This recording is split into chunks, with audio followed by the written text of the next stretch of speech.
Hey kids, let's talk about Fidel Castro. We're all familiar with Castro, right? Dictator of Cuba for the whole second half of the 20th century, main antagonist of the Cuban Missile Crisis, you know. Anyway, this man loves three things. He loves Cuba, he loves communism, and good God, does the man love dairy. Yep, you heard me right. The all-powerful dictator of communist Cuba is obsessed with anything related to milk and its derivatives. I drew up a little chart here, right? I call it the Leche Lovin' Ladder. At the bottom you got dairy farmers, then you got Ross O'Donovan, then Mr. Bones, then starving babies, and then all the way up at the top here, you got Fidel Castro. Today, I'm going to share a few true stories that illustrate his preoccupation. Okay, the first one isn't really a story so much as a fact, but according to several sources, Castro was known to be able to eat 18 scoops of ice cream after a meal. That's more than 2 pints. If that doesn't impress you, then go try it for yourself. Me, I can barely manage a pint and a half on an empty stomach, and Castro's doing it on top of a full meal. But it gets better. Being such an ice cream connoisseur, Castro ordered the construction of an ice cream shop. But this isn't your average everyday parlor, not by a long shot. He built a straight up ice cream complex taking up an entire city block. This was a piece of modern architecture too, in total contrast to the surrounding slums, all for the sake of ice cream. The place is called Copelia, and it's still open today. Of course, Castro's obsession went beyond just personal pleasure. Dairy was so dear to him that it often found its way into diplomatic interactions. Like one time, a French diplomat came to visit, so Castro whips out some Cuban cheese. Specifically though, it was Camembert cheese, a variety that France is famous for. French guy was like, hey, not bad, it's almost as good as the French kind.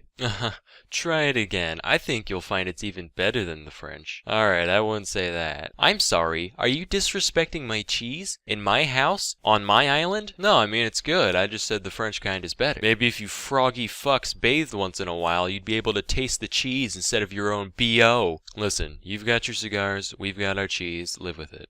Fine.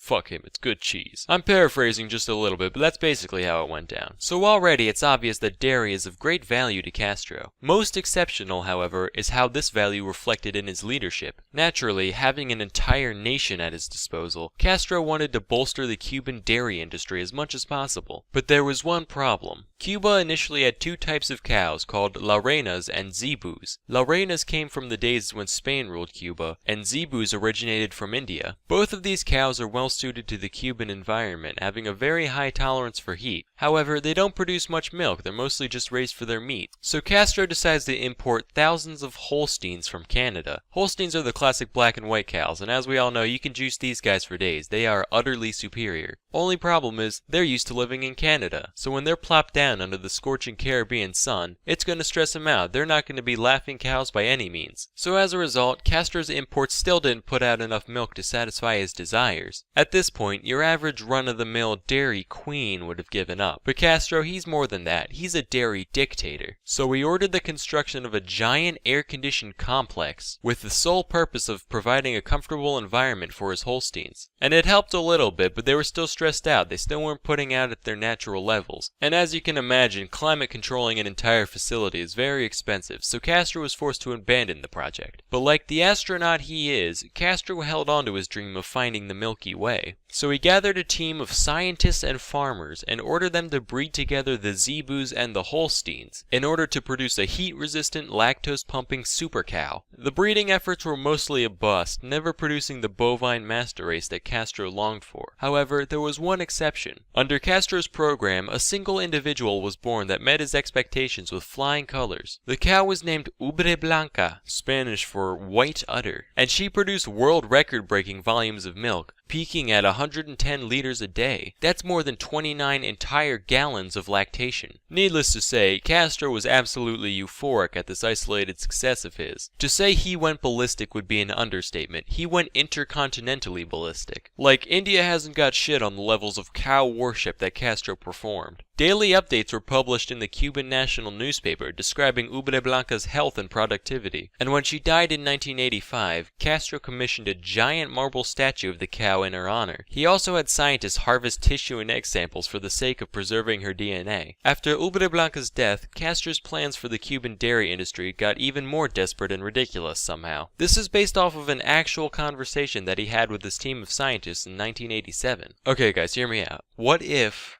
we make cows that are the size of dogs, so that way they can live in people's apartments with them? Fidel, I don't think that's gonna work. No, it'll work. You just have to grow grass in the apartment too. You can't be serious. Yeah, you just gotta put up some fluorescent lights. Bam, little grazing patch for your doggy cow. You are a fucking lunatic. And obviously nothing ever came of that idea, and Cuba's dairy industry is still floundering today, sadly. So yeah, if you haven't gotten the picture by now, the dude likes milk. Imagine he's at the birth of his grandson, right? Ah, what a beautiful baby boy. Fidel, there's something we need to tell you. Your grandson, he's lactose intolerant.